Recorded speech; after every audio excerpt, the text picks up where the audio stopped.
Отже, зрозуміло, якщо в Кремлі починають істерику, значить справи йдуть у правильному напрямку. Навесні балакучі московські голови дуже намагалися налякати Захід наслідками постачання далекобійної ракетної артилерії, хаймарсів та систем М-270. Але чомусь цей шантаж не спрацював. І ворожі бази та склади тепер горять як за розкладом. Тож тепер в Росії нова проблема. Дуже занепокоєні навіть теоретичною можливості передачі ракет «Атакамс», які зможуть цілити на дистанцію у 300 кілометрів. Про звичайний російський блеф і США, які шукають альтернативу визнанню країни-агресора спонсоркою тероризму, дивіться хроніку подій 204-го дня Великої війни з Росією у матеріалі Олексія Пасака.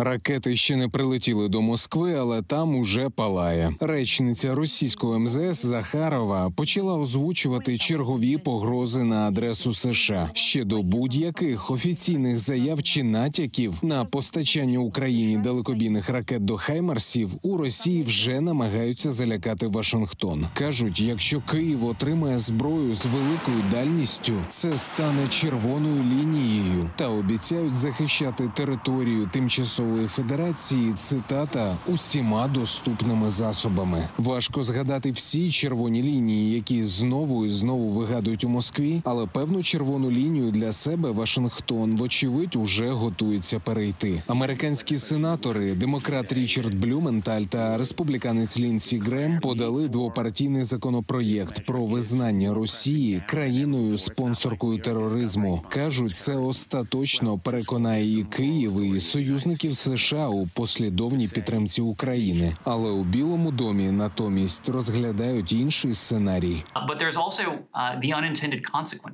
Є непередбачувані наслідки, які можуть виникнути, якщо визнати Росію державою-спонсоркою тероризму. Ми вважаємо, що можемо застосувати більш цілеспрямовані підходи, які покарали б російську економіку та російський уряд. Ми можемо і далі накладати на них величезні витрати без небажаних наслідків. Є кроки, яких ми вже вжили, і є наступні кроки, які ми обговорюємо з Конгресом, аналогічні визнанню країною-терористкою, але без цих небажаних наслідків.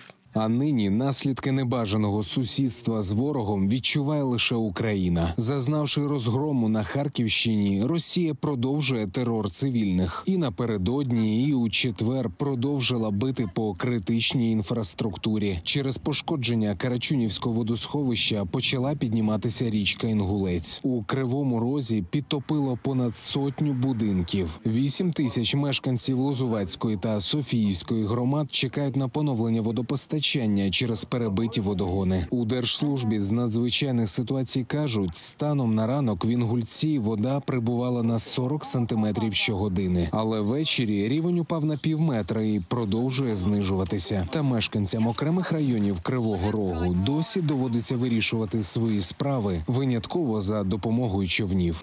Каналізація теж не працює. Вже унітази не змиваються, тому що ззаді дома люки. Я от можу завести, ви можете подивитися. Все в воді.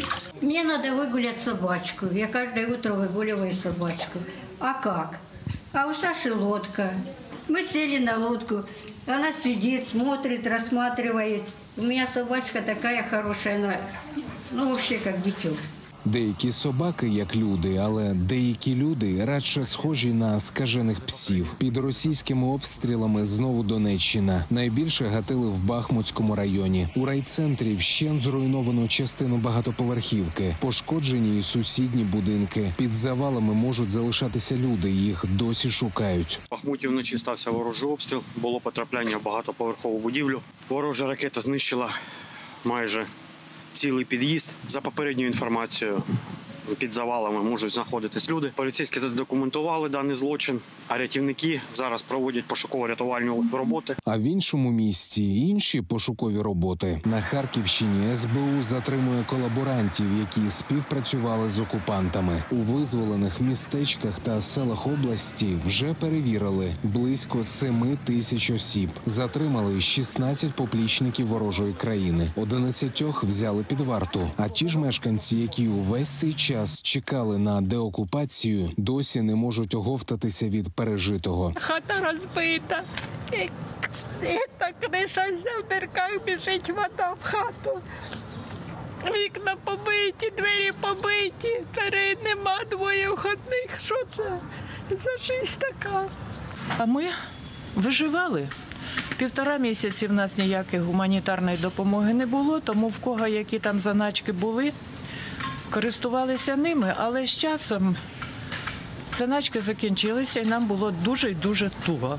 Українці в скруті через ворога, а ворог у скруті через власне керівництво. В головному управлінні розвідки Міноборони зауважили, що, судячи з перехоплених розмов, командування взагалі не повідомило підлеглим про так звану операцію зі згортання та перегрупування. Тож рядовому складу лише й доводилося, що панікувати і розповідати телефоном своїм друзям та рідним про втечу з поля бою і про значні втрати, які чомусь спіткали агресора. А щодо свіжіших втрат, Генштаб повідомляє, за минулу добу ліквідовано ще 200 окупантів, знищено ще 13 російських танків та 17 бойових броньованих машин. Більше не стрілятимуть ще 5 артилерійських систем ворога. Не заведуть двигуни ще 21 одиниця автомобільної техніки. Примусово приземлилися ще 4 літаки загарбників. А як українські захисники цілять окупантів просто з квадрокоптерів, демонструють наші прикордонники. Кажуть, трохи переробили відому гру Angry Birds. І тепер саме українські пташки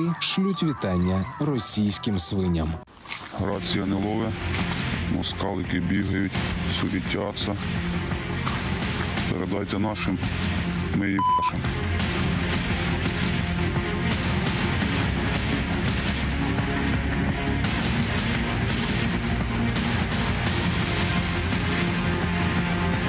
Олексій Пасак, 5 канал.